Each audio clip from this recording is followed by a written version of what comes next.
ഇന്ന് ഞാനിവിടെ അവതരിപ്പിക്കുന്നത് പാവയ്ക്ക വറുത്തതാണ്. അപ്പം ഞാൻ എടുത്തിരിക്കുന്നത് ഒരു പാവയ്ക്കയാണ്. ഒരു പാവയ്ക്ക, അതിന് വേണ്ടുന്ന ഒരു 5-8 ഉള്ളിയുണ്ട്, അരമുറി തേങ്ങയുടെ പകുതി തേങ്ങാക്കൊത്തുണ്ട്, 8 പച്ചമുളകുണ്ട്, കരിവേപ്പില ഇച്ചിരി കൂടുതൽ വേണം, ഉപ്പ്, വെള്ളം, ഇതാണ് ആവശ്യത്തിന് എടുത്തിരിക്കുന്നത്. ഇത് നമ്മൾ പറ്റിച്ചെടുക്കുക ചെയ്യുന്നത്. ഇത് പറ്റിച്ച് കഴിഞ്ഞിട്ട് ഇത് നമ്മൾ വെയിലത്ത് വെച്ച് ഉണക്കിയെടുക്കും. അങ്ങനെ ഉണക്കിയെടുത്തതാണ് ഈ വെച്ചിരിക്കുന്നത്. ഇതാകുമ്പോൾ നമുക്ക് പപ്പടം വറുക്കുന്നത് പോലെ പെട്ടെന്ന് നമുക്ക് വറുത്തെടുക്കാൻ താമസമൊന്നും വരത്തില്ല. അപ്പോൾ എങ്ങനെയാണ് പറ്റിക്കുന്നതെന്ന് നോക്കാം. നമ്മൾ വേണ്ട പാവയ്ക്ക ചട്ടിയിലോട്ടിടണം. തേങ്ങാക്കൊത്ത്, ഉള്ളി, 5 ഉള്ളിയുണ്ട്. അത് ഒത്തിരി ചെറുതായിട്ട് അരിയല്, മുറിച്ചിട്ടാൽ മതി. മുറുക്കിയിട്ട് ഉള്ളി, പച്ചമുളക് പൊടുന്നത് 8 പച്ചമുളക്, ഇനി കരിവേപ്പില.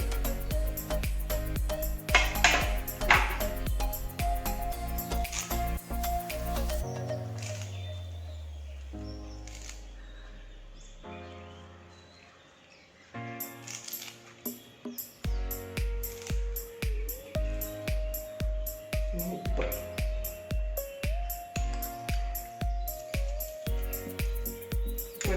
ഒരു ടീസ്പൂൺ. പിന്നെ വെള്ളം തളിച്ചാൽ മതി, ചെറിയ അളവിലെ വെള്ളം മതി, ആവി കയറാനും മാത്രം.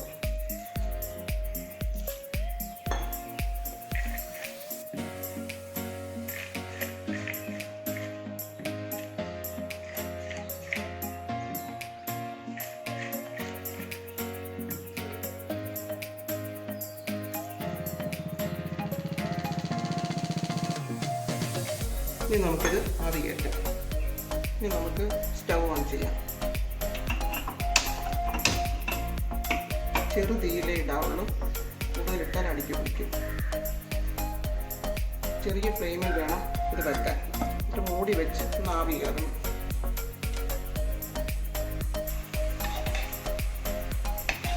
ഇപ്പം വെള്ളമെല്ലാം പറ്റി നല്ല ഇതായിട്ടുണ്ട്. ഇനി നമുക്കിത് വെയിലത്ത് വെച്ച് ഉണക്കുക ചെയ്യുന്നത്. ഇപ്പം ഞാൻ കാണിച്ചു, വെയിലത്ത് വെച്ച് ഉണക്കിയതിരിപ്പുണ്ട്. അത് നമുക്കിനി വറക്കാം.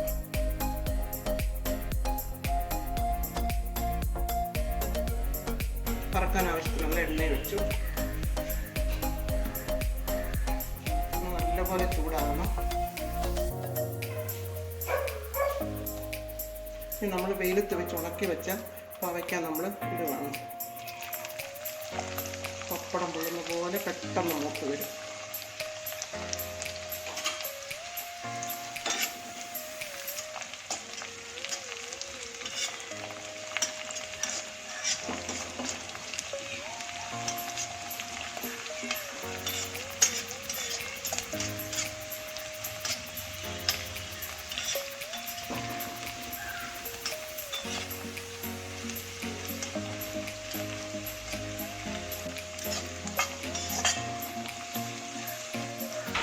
തേങ്ങ നല്ല ബ്രൗൺ നിറമാകുന്നത് വരെ നമ്മൾ ഇളക്കിക്കൊണ്ടിരിക്കും.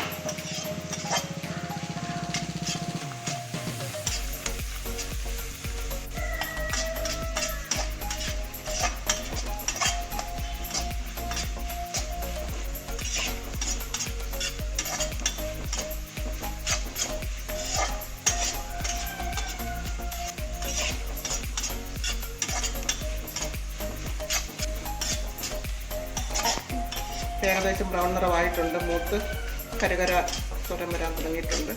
അപ്പം നമ്മൾ ഓഫ് ചെയ്യുകയാണ്.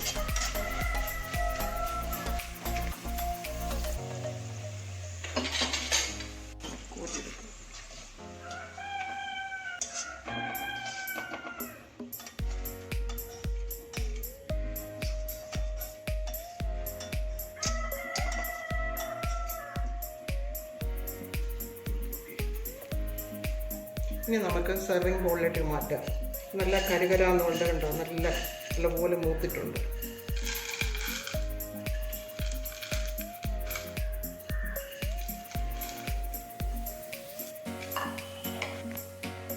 നമ്മൾ സെർവിങ് ബൗളിലേക്ക് മാറ്റി